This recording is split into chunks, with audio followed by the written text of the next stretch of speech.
இஸ்ரவேல் 31 ராஜாக்களை வென்றது. ஆக மொத்தம் 31 ராஜாக்கள். யோசுவா வயது சென்றவனும் முதிர்ந்தவனுமாகி இருந்தான். சுவதிகரித்துக் கொள்ள மிகுந்த தேசம் இன்னும் மீதியாயிருக்கிறது. கர்த்தருக்கு இடும் தகன பலிகளே அவனுக்கு சுதந்திரம். காலேப் கில்காலில் யோசுவாவினிடத்தில் வந்தான். நானோ என் தேவனாகிய கர்த்தரை உத்தமமாய் பின்பற்றினேன். ஆனாக்கியர் அங்கே இருக்கிறார்கள். யோசுவா அவனை ஆசீர்வதித்து ஹெப்ரோனை காலேபுக்கு சுதந்திரமாக கொடுத்தான். தென் எல்லை உப்புக்கடலின் கொடி தொடங்கி விலங்கிற்று. ஆனாக்கின் 3 குமாரரையும் காலேப் அங்கிருந்து துரத்திவிட்டான். ஒத்னியேல் அதை பிடித்தான். காலேப் அவளை நோக்கி, உனக்கு என்ன வேண்டும் என்றான். அவன் அவளுக்கு நீரூற்றுக்களை கொடுத்தான். இது யூதா புத்திரர் கோத்திரத்தின் சுதந்திரம். எபுசியர் யூதா புத்திரரோடே எருசலேமில் குடியிருக்கிறார்கள். யோசேப்பின் புத்திரருக்கு விழுந்த சீட்டு. எப்ரேம் புத்திரரின் எல்லையாவது. கேனானியர் பகுதியாக்கப்பட்டு பகுதி கட்டுகிறவர்கள் ஆனார்கள். செலோபேயாதுக்கு குமார்த்திகளே அல்லமல் குமாரர் இல்லை. எங்களுக்கு சுதந்திரம் கொடுக்க கர்த்தர் கட்டளையிட்டார். அந்த எல்லை கானா ஆற்றுக்கு இறங்கித்து. யோசேப்பின் புத்திரர் யோசுவாவை நோக்கி முறையிட்டார்கள். கேனானியர் எல்லாருக்கும் இரும்பு ரதங்கள் உண்டு. மலை தேசமும் உன்னுடையதாகும், அதை வெட்டித் திருத்து. இஸ்ரவேல் புத்திரரின் சபையெல்லாம் சீலோவிலே கூடி நின்றது. நீங்கள் எத்தனை நாளைக்கு அசதியாயிருப்பீர்கள்? அவர்கள் தேசமெங்கும் நடந்து திரிந்து எழுத வேண்டும். ஒரு புஸ்தகத்தில் 7 பங்காக குறித்து எழுதினார்கள். யோசுவா அவர்களுக்காக சீலோவிலே கர்த்தருக்கு முன்பாக சீட்டு போட்டு பிரித்தான். பென்யமின் புத்திரர் கோத்திரத்திற்கு சீட்டு விழுந்தது. எபுசிய குடியிருக்கிற எருசலேமும் இது பென்யமின் புத்திரரின் சுதந்திரம். 2ஆம் சீட்டு சீமியோனுக்கு விழுந்தது. 3ஆம் சீட்டு செபுலோன் புத்திரருக்கு விழுந்தது. 5ஆம் சீட்டு ஆசேர் புத்திரர் கோத்திரத்திற்கு விழுந்தது. 6ஆம் சீட்டு நப்தலி புத்திரருக்கு விழுந்தது. தான் புத்திரர் லேஷேமின் மேல் யுத்தம் பண்ணி அதை பிடித்தார்கள். அவனுக்கு திம்னத் சேராவை சுதந்திரமாக கொடுத்தார்கள். கர்த்தர் யோசுவாவை நோக்கி அடைக்கலப் பட்டணம் பற்றி பேசினார். கையறியாமல் ஆளை கொன்றவன் அங்கே ஓடிப்போவானாக.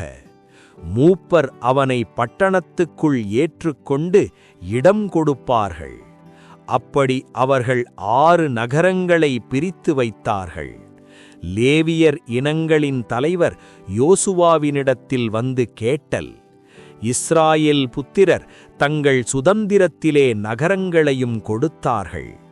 பட்டணத்தின் வயல்வெளிகளையும் காலேபுக்கு கொடுத்தார்கள். கர்த்தர் இஸ்ராயேலுக்கு அந்த தேசம் முழுதையும் கொடுத்தார். கர்த்தர் அவர்களுக்கு சுற்றிலும் இளைப்பாறுதலை கட்டளையிட்டார். நல் வார்த்தைகளில் ஒன்றும் தவறிப்போகவில்லை, எல்லாம் நிறைவேற்றித்து. யோசுவா அவர்களை ஆசீர்வதித்து அனுப்பிவிட்டான். நீங்கள் மிகுதியான ஆஸ்தியோடும் திரும்பிப் போய் அங்கே யோர்தானின் அருகையே ஒரு பீடத்தை கட்டினார்கள். நீங்கள் கர்த்தருக்கு பின்பற்றாமல் தூரோகம் பண்ணினதென்ன? அந்த பீடத்திற்கு ஏட் என்று பெயரிட்டார்கள். நான் வயது சென்றவனும் முதிர்ந்தவனுமானேன். உங்கள் தேவனாகிய கர்த்தரை பற்றிக் கொண்டிருங்கள். அவர்கள் உங்களுக்கு கண்ணியும் சுருக்குமாவார்கள். யோசுவா இஸ்ரவேல் கோத்திரங்களையெல்லாம் சீகேமிலே கூடச் செய்தான். நீங்கள் நடாத திராட்சத் தோட்டங்களின் பலனை உண்கிறீர்கள். யாரை சேவிப்பீர்கள் என்று இன்றைக்கு தெரிந்து கொள்ளுங்கள். நானும் என் வீட்டாருமோ வென்றால் கர்த்தரையே சேவிப்போம். ஒரு பெரிய கல்லை எடுத்து சாட்சியாக நட்டி வைத்தான். கர்த்தருடைய ஊழியக்காரனாகிய யோசுவா மரித்தான். யோசேப்பின் எலும்புகளை சீகேமிலே அடக்கம் பண்ணினார்கள். ஆரோனின் குமாரனாகிய எலேசாரும் மரித்தான். யோசுவா மரித்த பின்பு இஸ்ரவேல் புத்திரர் கர்த்தரை நோக்கி கேட்டார்.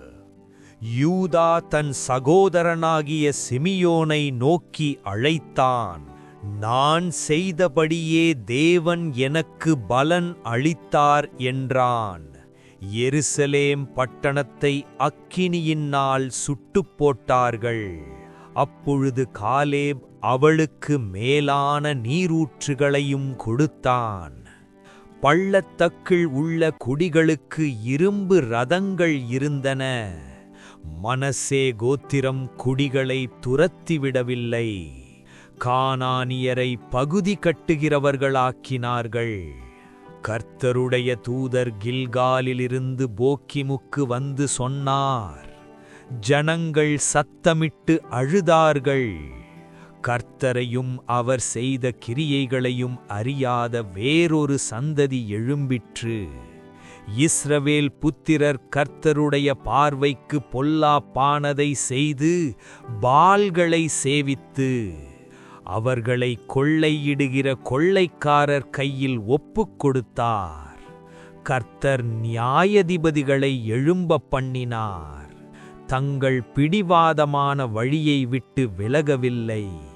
அவர்கள் வழியே நடப்பார்களோ இல்லையோ என்று சோதிப்பதற்காக மீதியாயின.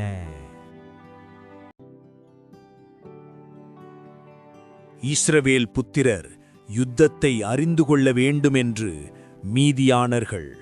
கர்த்தருடைய ஆவி ஒத்னியேல் மேல் இருந்தது. ஏகூத் இருபுறமும் கருக்குள்ள ஒரு வாளை உண்டுபண்ணி அந்த காணிக்கையை எக்லோனுக்கு செலுத்தினான். தேவனுடைய ஒரு வார்த்தையை உம்மிடத்தில் சொல்ல வேண்டுமென்றான்.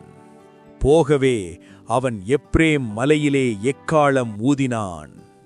ஷம்கர் 600 பிலிஸ்தியரை கொன்றான். தெபோராள் என்னும் தீர்க்கதரிசினி இஸ்ரவேலை நியாயம் தீர்த்தாள். நீ தாபோர் மலையில் போய் பாளையிறங்கு. 10,000 பேரை தன் பின்னே வரவழைத்தான். சீசேரா 90 இரும்பு ரதங்களையும் கூட்டிக் கொண்டான். கீஷோன் நதி அவர்களை அடித்துக் கொண்டு போயிற்று. யாயேல் புறப்பட்டு வந்து என்னிடத்திற்குத் திரும்பும் என்றாள். யாயேல் ஒரு கூடார ஆணியை எடுத்துக் கொன்றாள். சீசேராவின் தாய் பலகன் வழியாய் பார்த்துக் கொண்டு புலம்பினாள். பின்பு தேசம் 40 வருஷம் அமைதலாகியிருந்தது.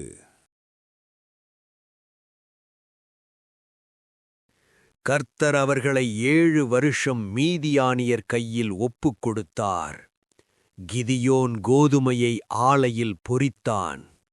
பராக்கிரமமுள்ள சூரனே, கர்த்தர் உன்னோடு இருக்கிறார். அக்கினி கண்மலையிலிருந்து புறப்பட்டு எரித்தது. அவன் பாலின் பீடத்தை இடித்துத் தள்ளினான். பனித்துளி ஊன்மற்றில் மாத்திரம் விழுந்து நனைந்தது. ஊன்மற்றம் உலரலாயிருக்கவும் பனித்துளி விழவும் செய்தார். கர்த்தர் கிதியோனை நோக்கி, ஜனங்கள் இன்னும் அதிகமாக இருக்கிறார்கள். நாய்கள் நக்குவது போல தண்ணீரை நகினவர்கள். 300 பேரைக் கொண்டு நான் உங்களை ரட்சித்துத் தருவேன். அவன் பழையத்தின் ஓரம் மட்டும் இறங்கிப் போனான். வார்கோதுமை அப்பம் பழையத்திற்கு உருண்டு வந்து இடித்தது. என்னை பார்த்து, நான் செய்கிறபடியே நீங்களும் செய்யுங்கள். எக்காலங்களை ஊதி தங்கள் கைகளிலிருந்த பானைகளை உடைத்தார்கள். கர்த்தருடைய பட்டயம், கிதியோனுடைய பட்டயம். மீதியானியருடைய 2 பிரபுக்களை பிடித்துக் கொன்றார்கள். நாளை பற்றி பற்றிய கவலை வேண்டாம், இன்றே போதும் அந்த கிருபை, ஒவ்வொரு நாளும் போதுமே, அவர் கிருபை போதுமே.